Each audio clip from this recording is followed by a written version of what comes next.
చేయాలంటే భార్యాభర్తలు ఇద్దరు కూడా ముందు మాట్లాడుకోవాలి.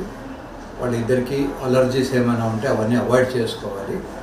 ఇద్దరు కూడా ఎక్కువ తిని ఉండకూడదు, అట్లనే బాగా ఆకలిగా కూడా ఉండకూడదు.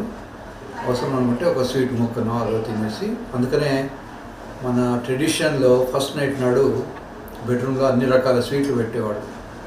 అబ్బాయి కానీ అమ్మాయి కానీ ఏదైనా ఆకలిస్తే ఒక స్వీట్ తింటారు. ఇప్పుడు ఒక ప్లేట్ బిర్యానీ తినే బదులు ఒక చిన్న స్వీట్ ముక్క తింటే ఆకలి కాదు, ఎట్ ది సేమ్ టైం ఆయాసం ఉండదు. కనుక తక్కువ తిని బెడ్రూమ్కి వెళ్ళాలి. ఆల్రెడీ స్నానం చేసి ఉండాలి, శుభ్రంగా ఉండాలి. అంతకుముందే హెయిర్ కానీ ఏమైనా ఉంటే తీసి పెట్టుకొని ఉండాలి, చెమటకంపు రాకుండా చూసుకోవాలి. ఇవి కాకుండా జనరల్ స్టామినా ఉండాలి. శృంగారం అనేది ఒక రకమైనటువంటి రన్నింగ్ లాంటిది. రన్నింగ్ చేసినప్పుడు కాళ్ళు లాగుతాయి, శృంగారంలో పాల్గొంటే కాళ్ళు లాగుతాయి. రన్నింగ్ చేసినప్పుడు చెమట వస్తుంది, శృంగారంలో చెమట వస్తుంది. ఒక రౌండ్ ఆఫ్ రన్ చేయగానే ఇమ్మీడియట్గా సెకండ్ రౌండ్కు రెడీ కాలేరు. ఒక రౌండ్ ఆఫ్ శృంగారం చేయగానే సెకండ్ రౌండ్కు వెంటనే రాలేరు. దాన్ని రిఫ్రాక్టరీ పీరియడ్ అంటారు. కనుక మనిషి ఇద్దరు కూడా, అబ్బాయి అమ్మాయి ఇద్దరు కూడా జనరల్ స్టామినా పెంచుకొని ఉండాలి. ఏదైనా aerobic exercise, running, jumping, skipping, swimming, ఏదో ఒక ఎక్సర్సైజ్ చేసి ఒక స్టామినా ఉండాలి. కనీసం 20 నిమిషాలు నాన్ స్టాప్ రన్నింగ్ కానీ నాన్ స్టాప్ స్విమ్మింగ్ కానీ చేయగలిగి ఉండాలి. అప్పుడు ఇది జనరల్ స్టామినా ఉండడం వల్ల వాళ్ళు అలసిపోదు. ఒక వ్యక్తి కనుక ఒక్కోసారి నా రూమ్లోకి వచ్చినప్పుడు, గేట్ నుంచి నా రూమ్లోకి వచ్చేసరికి ఇంత పెద్ద పొట్ట ఉంటుంది, వాడు 130 kg ఉంటాడు. కూర్చున్న తర్వాత పేరు కూడా చెప్పడానికి 5 నిమిషాల తర్వాత చెప్తాడు. దమ్ము తీసుకొని అప్పుడు మెల్లగా ఆ పేరు ఏలయ పొలయ అని ఏదో చెప్తాడు. అందుకని జనరల్ స్టామినా లేకుండా శృంగారంలో రాదు. జనరల్ స్టామినా తర్వాత రెండవది ఏమిటి అంటే స్ట్రెచింగ్ ఎక్సర్సైజ్ కానీ, తర్వాత పెల్విక్ మజిల్ ఎక్సర్సైజ్ కానీ చేసుకోవాలి. ఈ పెల్విక్ మజిల్ ఎక్సర్సైజెస్ అనేవి కిగిల్స్ ఎక్సర్సైజ్ లేదా పెల్విక్ ఎక్సర్సైజెస్ అంటారు. ఇవన్నీ కూడా మనకు నెట్లో కనబడతాయి. నెట్లో మీరు పెల్విక్ ఎక్సర్సైజెస్ అని పడితే ఎట్లా చేయాలి, ఏం చేయాలి అనేది అతను క్లియర్గా రాస్తాడు. బొమ్మలు కూడా ఉంటాయి, మీరు ప్రాక్టీస్ చేయొచ్చు. ఇవి కాకుండా మనకు మందులు కూడా ఉన్నాయి. ఎక్కువసేపు రావాలనుకుంటే రకరకాలైనటువంటి మందులు, డ్యూరాలాస్ట్ అని, టెడాలిస్ అని, ఇట్లాంటి మందులు ఉంటాయి. మందులు వేసుకున్న వాళ్ళకు కూడా అనుకున్నంత రెస్పాన్స్ లేనప్పుడు సర్జరీస్ ఉంటాయి. దీంట్లో చిన్నపాటి సర్జరీస్ నుంచి పెద్ద సర్జరీస్ దాకా ఉంటాయి. చిన్న సర్జరీస్ ఏమిటి అంటే అసలు సర్జరీ లేకుండా కొన్ని ఇంజెక్షన్స్ ఉంటాయి. అంగానికి ముందు భాగాన్ని గ్లాన్స్ అంటాం. ఈ గ్లాన్స్ చాలా సెన్సిటివ్గా ఉంటుంది. కనుక దానికి ఆ సెన్సిటివిటీ తగ్గించేందుకోసమని కొన్ని ఇంజెక్షన్స్ ఉంటాయి. సో అంగానికి ఇంజెక్షన్స్ ఇస్తే ఒక 6 నెలల నుంచి ఏడాది దాకా దానికి త్వరగా రాకుండా ఎక్కువ టైం చేయడానికి ఉపయోగంగా ఉంటుంది. ఇంజెక్షన్స్ కాస్ట్లీ అనుకున్న వాళ్ళకు చిన్నపాటి సర్జరీ ఉంటుంది, దాన్ని డార్సల్ న్యూరెక్టమీ అంటాం.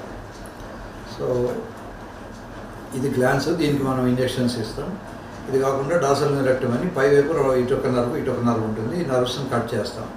ఈ డార్సల్ న్యూరెక్టమీ కూడా ఇమ్మీడియట్గా సర్జరీ చేసుకొని ఇంటికి వెళ్ళిపోవచ్చు, హాస్పిటల్లో ఉండక్కర్లేదు.